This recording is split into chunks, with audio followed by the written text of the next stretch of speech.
ഇന്ന് തന്നെ സബ്സ്ക്രൈബ് ചെയ്യൂ, നിങ്ങളുടെ പ്രിയപ്പെട്ട ഷോസ് കാണൂ. രാജു എന്റെ ലോകമെന്ന് ഞാൻ വിചാരിച്ചു. ഞാൻ രാജുവിനെ നിർബന്ധിച്ച് രാജുവിന്റെ ഒപ്പം പോയി. അവസാനം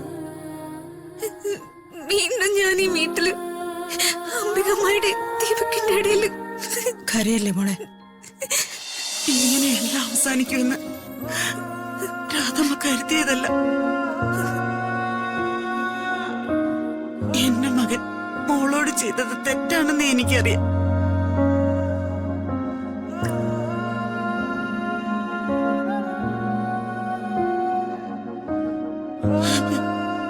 മോൾ അവനോട് ക്ഷമിക്കണം. അവനെ ശപിക്കരുത്. രാധമ്മ,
എല്ലാം അവസാനിച്ചു.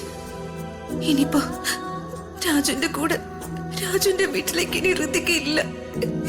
ഋതിക വീണ്ടും ഋതികയുടെ വീട്ടിൽ തനിച്ചായി.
അവസാനം നമ്മളത് നേടി. ഋതികയും രാജുവിനെയും നമ്മള് വേർപിരിച്ചു. അതെ മോനെ, അമ്മ പറഞ്ഞില്ലേ നിന്നോട്, ഏതൊരു കാര്യത്തിലും ക്ഷമയോടെ കാത്തിരുന്ന് അവസരം വരുമ്പോ വേണ്ട രീതിയിൽ ബുദ്ധി ഉപയോഗിച്ചാൽ ഏതു കൊമ്പനെയും വീഴ്ത്താമെന്ന്. ഇപ്പൊ നിനക്ക് മനസ്സിലായോ മോനെ അമ്മ പറഞ്ഞതിന്റെ പൊരുള്? എനിക്ക് മനസ്സിലായമ്മേ, നന്നായിട്ട് മനസ്സിലായി. അമ്മ ഒരു ലെജൻഡാ. അമ്മയുടെ അത്രയും ബുദ്ധിയുള്ള ഒരാളെ ഞാൻ എന്റെ ജീവിതത്തിൽ കണ്ടിട്ടില്ല. അമ്മയുടെ നാക്കേ കരിനാക്കാണെന്ന് തോന്നുന്നു. അതെന്താടാ? അല്ല, അമ്മ എന്ത് പറഞ്ഞാലും കുറച്ച് താമസിച്ചിട്ടാണെങ്കിലും അത് അങ്ങനെ തന്നെ നടക്കും.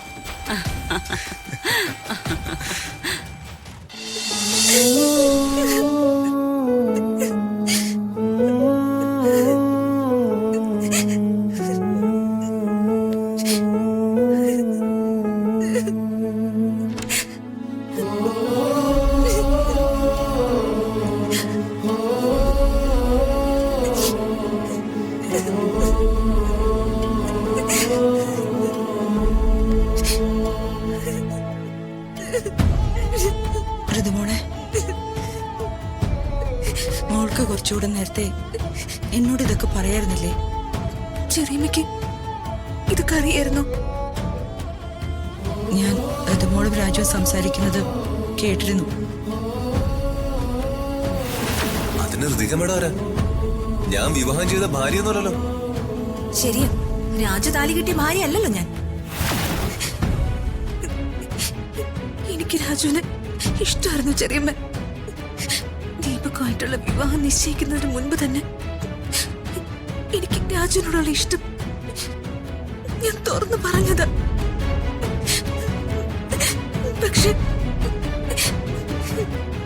പക്ഷെ എന്റെ ഇഷ്ടം രാജു നിരസിച്ചു. ഞാനത് കാര്യമാക്കിയിരുന്നില്ല. അച്ഛനോടുള്ള ബഹുമാനം കൊണ്ട് രാജു അങ്ങനെ പറഞ്ഞെന്ന് ഞാൻ വിചാരിച്ച.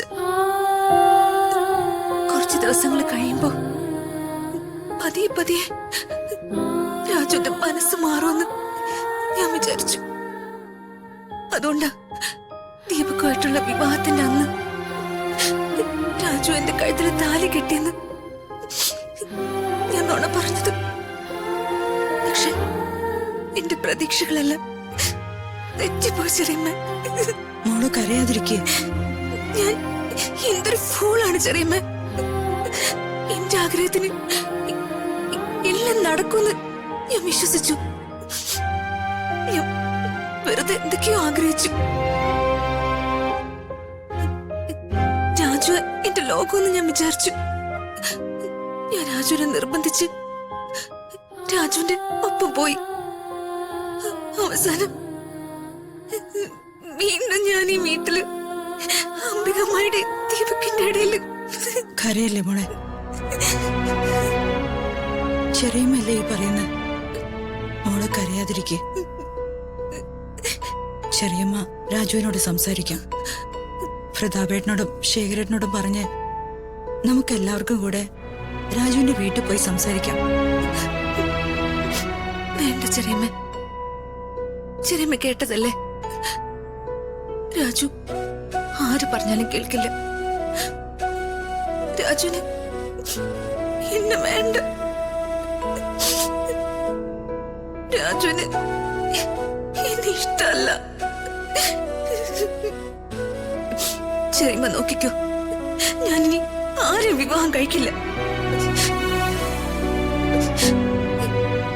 എന്റെ മനസ്സിൽ രാജു മാത്രമേ ഉള്ളൂ. രാജുവായിട്ടുള്ള വിവാഹം കഴിഞ്ഞെന്ന് ഞാൻ ഇപ്പോഴും വിശ്വസിക്കുന്നു. അതങ്ങനെ തന്നെ തുടരും.